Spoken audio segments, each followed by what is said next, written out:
Le Figaro hors série, Georges de la Tour. Il fut le Caravage français, peintre des diseuses de bonne aventure et des madeleines repenties, qui transfigura la nuit à la lueur d'une bougie. À l'occasion de l'exposition du musée Jacquemart-André, le Figaro hors série vous emmène sur les traces de Georges de la Tour. Le Figaro hors série, Georges de la Tour, en vente chez votre marchand de journaux. Les podcasts du Figaro.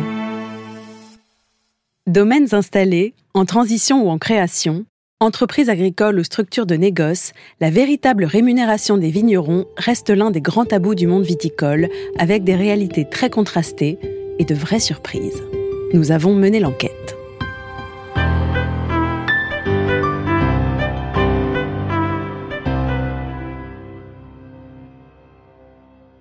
En France, si l'argent reste l'une des questions les plus épineuses à aborder sans faire preuve de la plus grande indiscrétion, voire de pure goujaterie, celle de la rémunération ayant cours dans certains secteurs, et notamment celui du vin, relève quasiment du secret d'État. Un mystère qui s'explique d'une part en raison d'une multitude de critères à prendre en considération, de l'autre, d'un refus total de la part des vignerons de lever le voile sur leur trésorerie, qu'il s'agisse de juteuses exploitations de plusieurs centaines d'hectares ou de petites structures installées en micro-négoce. Ainsi, plusieurs cas de figure coexistent. Selon les chiffres de l'INSEE, le salaire mensuel net d'un vigneron salarié serait d'environ 1 650 € pour un homme et 1 550 € pour une femme. En parallèle, la rémunération nette moyenne d'un vigneron à son compte s'élèvera à environ 2 000 €. Des chiffres qu'il convient toutefois de nuancer selon les profils, en fonction d'une donnée centrale dans le cadre d'un démarrage d'activité, avec notamment l'investissement important que requiert l'achat de vignes et d'un outil de travail à acquérir ou à renouveler. Durant les premières années, un jeune vigneron va donc consacrer une part conséquente de son excédent brut d'exploitation à rembourser ses annuités à la banque, une fois sa rémunération déduite, en ne dépassant pas un plafond permettant de percevoir les aides aux jeunes agriculteurs, oscillant entre 1 800 € pour un viticulteur seul et jusqu'à 2 500 € pour un couple.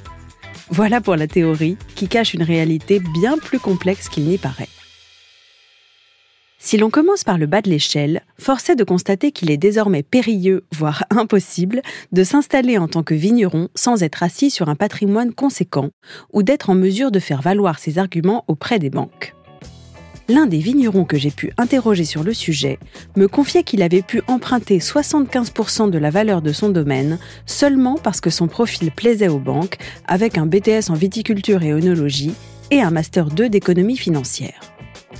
Aujourd'hui, son activité tourne à plein régime, ses vins sont vendus avant même d'avoir été mis en bouteille, tout ça pour un salaire mensuel de 1 500 € la première année, à peine 2 000 aujourd'hui, des semaines à rallonge et un taux horaire digne d'un âge où l'on payait en pièces de bronze. En fait, quelle que soit la région, tous s'accordent à dire qu'il est possible de trouver un équilibre grâce aux notes de frais qui permettent de ne pas plomber davantage un salaire qui dépasse rarement le SMIC. Ainsi, un jeune vigneron qui s'installe sans héritage ou structure déjà établie devra supporter en solo les investissements de départ dans le matériel, le coût du foncier, la main-d'œuvre et bien entendu les aléas climatiques avec des récoltes qui peuvent être réduites à néant sur certains millésimes. Une précarisation qui va de pair avec de nombreuses idées reçues, notamment du côté des stars. C'est justement en Bourgogne que la situation est encore plus contrastée. Hormis les domaines familiaux déjà installés, sur lesquels pèsent toutefois de lourds droits de succession lors du passage de relais à la génération suivante, rares sont ceux capables de s'installer autrement qu'en développant une activité de négoce, en minimisant au maximum l'immobilisation des capitaux. Un vigneron bourguignon m'a même avoué qu'avec 1 million de chiffre d'affaires par an, lui et son associé ne parvenaient pas à dégager plus d'un salaire pour deux. À l'inverse, la donne change radicalement lorsque l'on se tourne du côté des exploitations détenues par de grands groupes, notamment à Bordeaux ou en Provence, avec des grilles de salaire beaucoup plus confortables. Un directeur technique peut ainsi espérer gagner entre 50 et 80 000 € par an, tandis qu'un maître de chai tournera autour de 40 à 60 000 € annuels. Des salaires somme toute relativement faibles en regard de la pénibilité de la tâche, pour un métier de passion qui exige une ténacité remarquable et un sens aigu du sacrifice.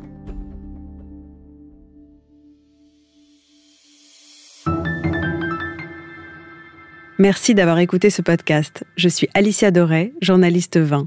Vous pouvez retrouver Parlons Vin sur Figaro Radio, le site du Figaro et toutes les plateformes d'écoute. Si vous avez aimé cet épisode, n'hésitez pas à vous abonner et à donner votre avis. À bientôt.